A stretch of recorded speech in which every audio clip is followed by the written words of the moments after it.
Hey everybody, Aaron Blaise here, and I am with Stan Proko, and we are at the San Diego Zoo, and we're going to be doing some animal drawing today, and we're really excited. We're going to do some live animal drawing. I want to talk to you guys about what to think about, how to think about anatomy when you're drawing live animals and they're moving around, breaking things down into different shapes.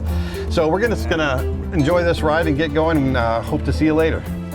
Okay, so one of the things I really loved about drawing with Proko is how he and I both have different approaches to drawing animals. I've got a little bit more experience, so when I sit down, I know a little bit more now about the anatomy. So here you can see I'm not worrying about the anatomy because I know it. So I'm just looking at that big shape, that big flat shape, and then I fill in the anatomy. I fill in the details, and I'm very line oriented. I start out thinking about the flat surface, and then I fill in my volumes.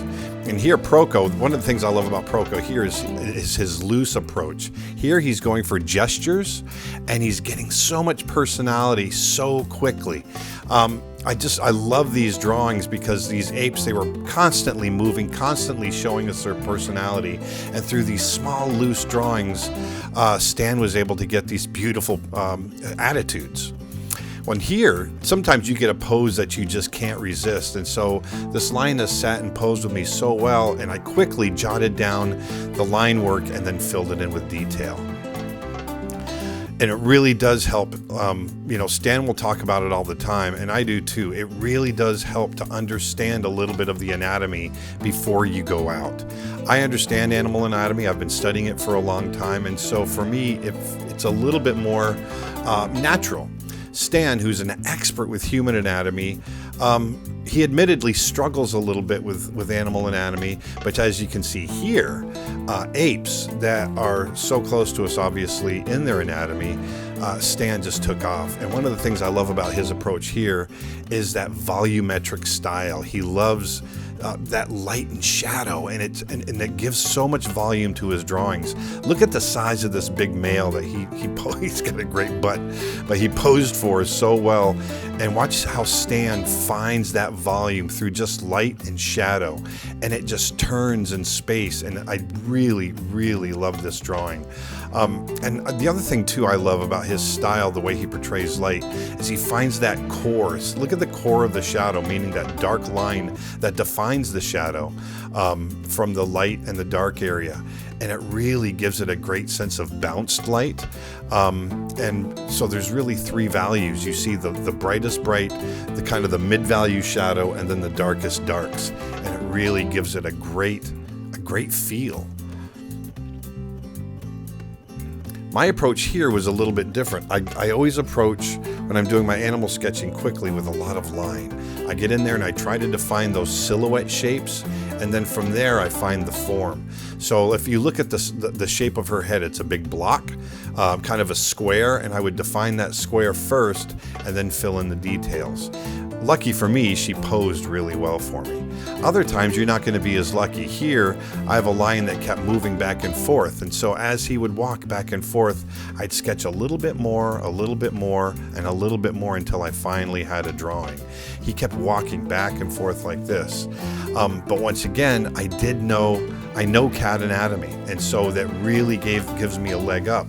And so if you want to go and sketch at the zoo, try to brush up a little bit on your animal anatomy, especially if you know what you're going to draw. If you're going to draw something specific, then get in there and try to learn some anatomy.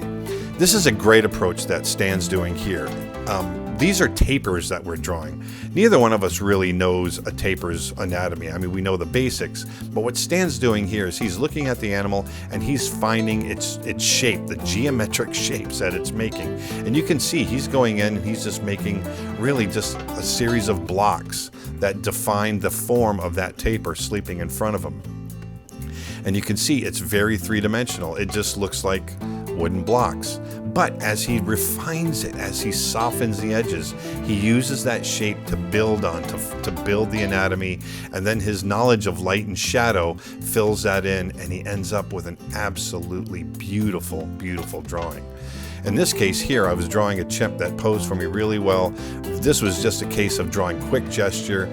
I loved his shape. I loved everything about him. And and this guy, sometimes you have to be ready to just go. This guy went over, he sat down, and quickly I grabbed the board and did this quick drawing of him. Once again, a little bit of my knowledge of human anatomy helped fill that in. And then last but not least, this girl, she came over and she was so interested in what I was doing, and I just included this because I was completely flabbergasted. She kept knocking on the window and wanting to see what I was drawing. She was absolutely interested. She wanted to see my hat and she wanted to see my drawings. And even you can see she'll settle in. She just kind of settled in and watched with complete fascination. I heard later on that she also draws, and watch, she even goes, ooh. Right there. So all in all, what an amazing time we had. You know, anytime you can get to the zoo. San Diego Zoo is just the best zoo in the country as far as I'm concerned. But just get out there as often as you can. And, you know, there is no single approach to drawing. If you're not familiar with the animal anatomy, then try to brush up on it before you go. But, you know, look at Stan's approach as well. He's not as familiar, but he knows form. And so in a lot of these drawings, I was looking at what he was doing, his approach, and trying to emulate what he was doing and mixing it with my own style. And so for me, even though I've been doing this for years and years, I learned something new. You know, somebody was asking me, you know, because I draw animals so often, why do I keep doing it? Well, it's because of that one thing that I just said. I learn something every single day. And so, you know, when I'm drawing with Stan, when I'm drawing with other friends, if I'm just drawing by myself, I always see something new. It's the same reason why people that draw figures for years and years will continue to use models to draw from. You never stop learning. So get out there, keep drawing, never stop learning, and, you know, put some beauty back into the world, because that's what we need to do as artists. And I'll talk to you later. Thanks. Hey, thanks for watching. If you liked what you saw, please hit the subscribe button down below. Spread the word. And also, if there's something that you're not seeing that you'd like to see, let us know. We'd love to hear from you. Thanks a lot.